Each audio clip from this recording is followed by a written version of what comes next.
আজকে শিখাবো ব্লাউজের টিকিনের মাপ কার জন্য কত ইঞ্চি নিচে দিবেন এবং এই সাইজটা কতটুকু করে রাখবেন এবং কি ব্লাউজের হাতার তালপাট কিভাবে মিলাবেন। তো চলুন।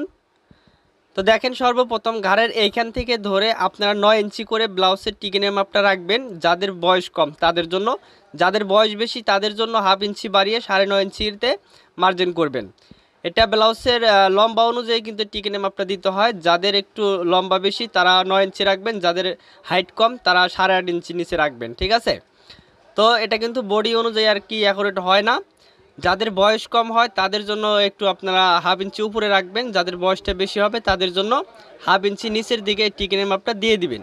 এবং বডি অনুযায়ী আমাদের এই যে টিকিনের যে সাইজগুলো আছে এটা কিন্তু ছোট বড় করে নিতে হবে। যাদের বডি বেশি তাদের জন্য একটু বড় করে দিবেন, ঠিক আছে। এখানে আমরা 9 ইঞ্চি নিলাম 36 ইঞ্চি বডির জন্য। এবার দেখেন, এই আটকানো পাশ থেকে ধরে আমরা 4.5 ইঞ্চিতে একটা মার্জিন করব। সবার জন্য 4.5 ইঞ্চিতেই মার্জিনটা করে নেবেন।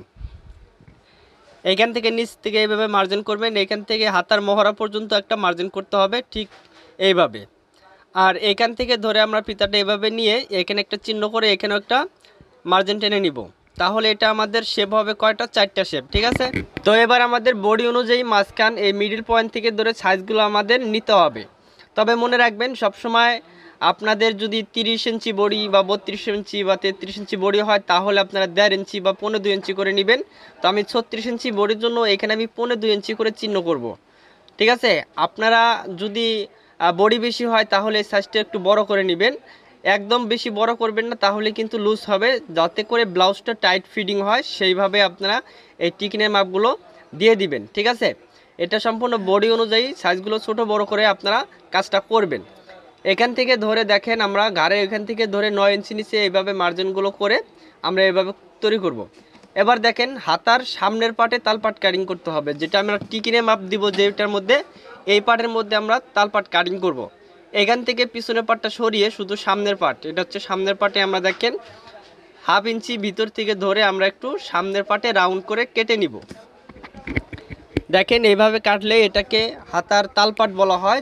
যেটা আমরা হাতা লাগাবো ওই হাতার মধ্যেও কিন্তু এইভাবে আমাদের কাটিং করতে হবে, তা না হলে কিন্তু হবে না। এবার দেখেন, এটা হচ্ছে পিছনের পাট। পিছনের পাট এপাশে রাখলে পিছনের পাট কাটিং করার নিয়মটা কি, এপাশে হাফ ইঞ্চি ছোটো রাখবেন এবং লম্বার দিকেও হাফ ইঞ্চি ছোটো রাখবেন। তো দেখেন, লম্বার দিকেও আমি হাফ ইঞ্চি ছোটো করে নিচ্ছি, কারণ সামনের পাটে আমাদের 4টা টিকিন দিতে হয়, এজন্য হাফ ইঞ্চি সামনের পাট সবসময় লম্বার দিকে এবং পাশে হাফ ইঞ্চি করে বড় রাখবেন। পিছন পাটের থেকে সামনের পাট হাফ ইঞ্চি করে বড় থাকবে, কারণ এখানে একটা টিকিন হবে এবং হাতার মোহরা এখানে একটা টিকিন হলে এই টিকিনগুলো দেওয়ার পর দেখবেন যে ছোট হয়ে গেছে। তো যদি ভিডিওটা ভালো লাগে লাইক কমেন্ট শেয়ার করে দিবেন।